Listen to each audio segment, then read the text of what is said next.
قرآن پاک میں سورہ ابراہیم آیت نمبر 27 ہے۔ اللہ رب العزت نے ارشاد فرمایا، یثبت اللہ الذین آمنوا بالقول الثابت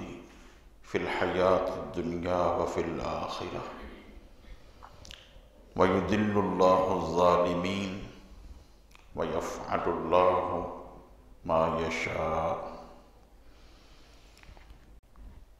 اللہ رب العزت فرماتے ہیں کہ اللہ ثابت رکھتا ہے ایمان والوں کو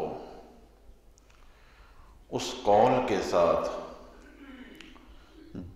جو کہ مضبوط ہے، قول ثابت ہے، فی الحیات الدنیا وفی الآخرہ، دنیا کی زندگی میں بھی اور آخرت کی زندگی میں بھی۔ اگر بندہ جو کہہ رہا ہے اس پر ڈٹ جائے، قول ثابت سے مراد ہے کہ اس پر جم جائے، لا الہ الا اللہ کہا ہے تو اس کے تقاضے پورے کرے، اس بات پہ ڈٹ جائے تو اللہ تعالیٰ ثابت رکھے گا۔ حدیث پاک کے اندر یہ بات ہے، بندہ عمل کرتے کرتے جنت کے بہت قریب ہو جاتا ہے، جنت اور اس کے درمیان صرف ایک بالشت کا فاصلہ رہ جاتا ہے، تقدیر غالب آ جاتی ہے اور بندہ کچھ ایسا کر بیٹھتا ہے کہ وہ کام اللہ کو پسند نہیں آتا، جہنمیوں والا کام کر بیٹھتا ہے، جس کی وجہ سے بندہ پھر جہنم کا مستحق قرار پاتا ہے۔ ایسا ہو سکتا ہے، لیکن عمومی طور پر عادت الہیہ یہ نہیں ہے، عادت الہیہ یہ نہیں ہے کہ بندہ ساری زندگی دین پہ ڈٹا رہے، اللہ اللہ کرتا رہے اور آخری وقت اس کا دوسری طرف ہو جائے۔ ایسے ہی بندہ عمل کرتے کرتے جہنم کے قریب بھی ہو جاتا ہے اور جہنم اور اس کے درمیان صرف ایک بالشت کا فاصلہ ہوتا ہے، لیکن جنتیوں والا کام اس سے ہو جاتا ہے تو اللہ رب العزت اس کو اس عمل صالح کی وجہ سے جنت میں داخل فرما دیتا ہے۔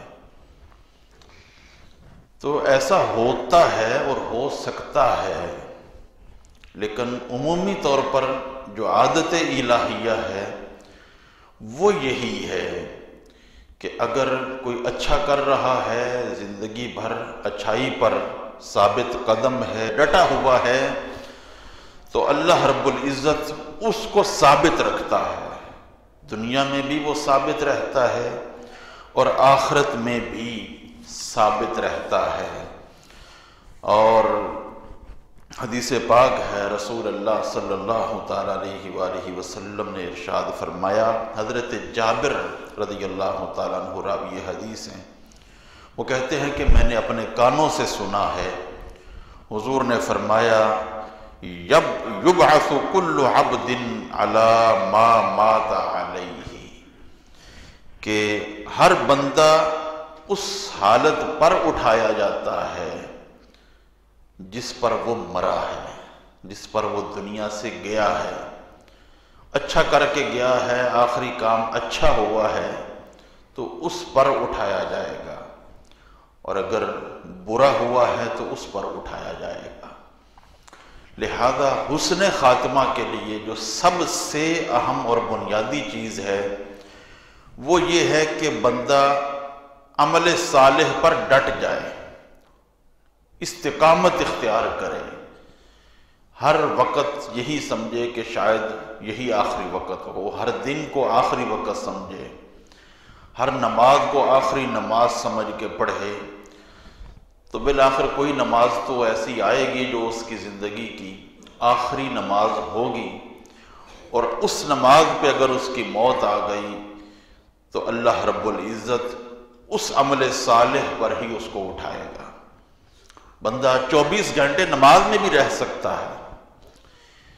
24 گھنٹے فجر پڑھ کے ظہر کے انتظار میں ہو تو نماز میں ہے، ظہر پڑھ کے عصر کے انتظار میں ہو تو عصر تک نماز میں ہے، عصر کے بعد مغرب کے انتظار میں ہو تو نماز میں ہے، اور مغرب پڑھ کے فجر کے عشاء کے انتظار میں ہو تو نماز میں ہے، اور عشاء پڑھ کے پھر فجر کے انتظار میں ہو تو نماز میں ہے۔ وہ سارے کام کر رہا ہے لیکن نماز میں ہے۔ تو یہی ایک، زیادہ مثالیں آپ نہ لیں، یہی ایک مثال لے لیں کہ حضور علیہ السلام نے فرمایا جب تک بندہ نماز کے انتظار میں ہے وہ نماز میں ہے۔ تو اگر نماز والی کیفیت میں اگر بندہ اس دنیا سے چلا جائے، نماز کے انتظار میں ہو تو نماز میں ہے، اس طرح اگر چلا جائے تو حضور فرماتے ہیں کہ اسی حالت پر بندہ اٹھایا جائے گا جس پر وہ دنیا سے جا رہا ہے۔ لہذا عمل صالح پر استقامت یہ سب سے اہم چیز ہے۔ استقامت اگر حاصل ہو جائے تو اس سے بڑھ کر کوئی اور دولت نہیں ہے۔ ان الذین قالوا ربنا اللہ ثم استقاموا، اللہ رب العزت نے بھی ارشاد فرمایا بے شک وہ جو ایمان لے آئے ثم استقاموا، پھر اس پر ڈٹ گئے، تو اللہ رب العزت کی رحمتیں اس پر نازل ہوتی ہیں۔ ایک صحابی نے حضور سے پوچھا یا رسول اللہ کہ کوئی ایسا ایک عمل بتا دیں کہ میں اس ایک عمل پر عمل کر کے جنت میں داخل ہو جاؤں، تو حضور نے فرمایا قل آمنت باللہ ثم استقم، آمنت باللہ یعنی میں اللہ پر ایمان لایا یہ کہہ، اور یہ کہنے کے بعد پھر اس پہ ڈٹ جا۔ استقامت اگر حاصل ہو جائے تو وہ بندہ اللہ کی توفیق سے حسن خاتمہ کی نعمت سے مالا مال ہوگا۔ نبی کریم صلی اللہ تعالیٰ علیہ وآلہ وسلم نے مزید ارشاد فرمایا، حضرت جابر ہی اس حدیث کے راوی ہیں، صحیح ابن حبان میں روایت ہے، فرماتے ہیں سمعت النبی صلی اللہ تعالیٰ علیہ وآلہ وسلم، میں نے حضور علیہ السلام کو یہ فرماتے ہوئے سنا ہے، فرماتے ہیں یبعث کل عبد علی ما مات علیہ، ہر بندہ اسی کیفیت پر، اسی حالت پر اٹھایا جائے گا جس پر وہ دنیا سے گیا ہے۔ المؤمن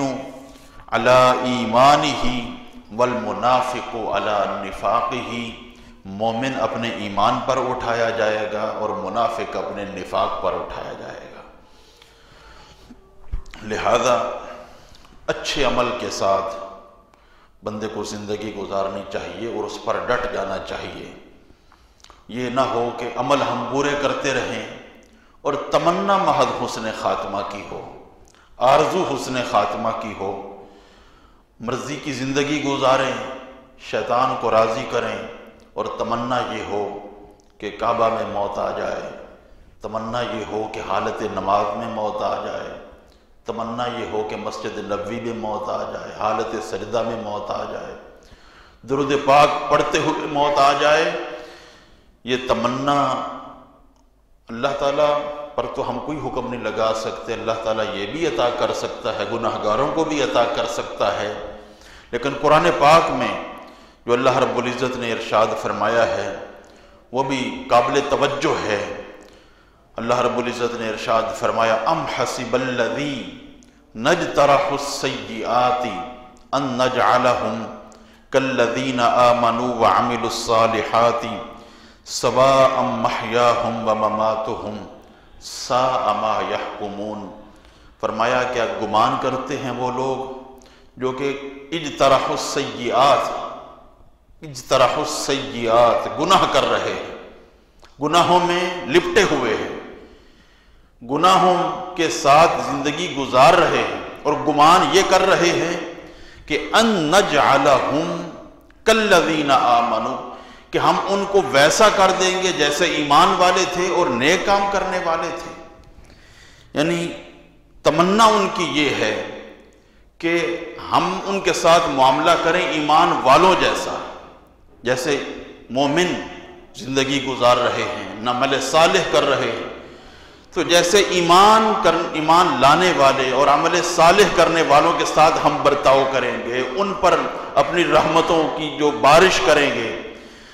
تو وہ تو ایک عالی شان بارش ہوگی، وہ تو ایک ایسی بارش ہوگی جس کی ہر بندہ مومن خواہش کرے گا۔ لیکن فرمایا کیا اجترحوا السیئات، جو گناہ کر رہے ہیں اور وہ بھی یہی تمنا کر رہے ہیں کہ اس پر بھی ویسی ہی رحمت کی بارش ہو جائے جیسی ایمان والوں پر ہو رہی ہے، عمل صالح کرنے والوں پر ہو رہی ہے۔ اللہ رب العزت نے فرمایا ساء ما یحکمون، یہ بہت برا ہے جو وہ فیصلہ کر بیٹھے، یہ جو سوچ بیٹھے ہیں کہ ہم فرق نہیں کریں گے ایمان والوں میں، عمل صالح کرنے والوں میں اور گناہ گاروں میں، ہم فرق نہیں کریں گے، یہ فرق نہ کرنے کا جو وہ سوچ بیٹھے ہیں، ساء ما یحکمون، یہ بہت برا سوچ بیٹھے ہیں۔ ایسا نہیں ہو سکتا کہ گناہ گار کی زندگی اور عمل صالح کے ساتھ متصف شخص کی زندگی ایک جیسی ہو جائے، اس کا مرنا اور گناہ گار کا مرنا ایک جیسا ہو جائے۔ گناہ گار کا مرنا اور نیکوکار کا مرنا ایک جیسا نہیں ہے، گناہ گار کی زندگی اور نیکوکار کی دنیاوی زندگی ایک جیسی نہیں ہے۔ جیسے ان کی دنیاوی زندگی ایک جیسی نہیں ہے، ایسے ہی ان کی برزخی زندگی اور ان کی اخروی زندگی بھی ایک جیسی نہیں ہے۔ لہذا اللہ تعالیٰ تو جو کرے اس پر کوئی حکم نہیں لگایا جا سکتا، فعال لما یرید، وہ جو ارادہ کرتا ہے وہ کرتا ہے، گناہ گاروں کو بھی بخشتا ہے۔ 100 قتل کرنے والا بھی اگر توبہ کی نیت سے اس کی بارگاہ میں جھک جائے تو وہ اس کو بھی معاف کرنے پہ قادر ہے، وہ سب کچھ کر سکتا ہے۔ لیکن عمومی عادت الہیہ یہ ہے کہ جو نیک کام کر رہا ہوتا ہے، اچھی استقامت کے ساتھ زندگی گزار رہا ہوتا ہے، اس کو حسن خاتمہ کی دولت بھی ملتی ہے، اور اس کی اخروی زندگی ان لوگوں جیسی نہیں ہوتی جو گناہ گار ہوتے ہیں۔ اللہ تعالیٰ ان لوگوں پر جو اللہ کے حکم کے آگے جھک گئے ہیں، اللہ تعالیٰ کی رحمت ان پر بے شمار نازل ہوتی ہے، اور ان کا جینا مرنا گناہ گاروں کے جینے مرنے کی طرح نہیں ہوتا۔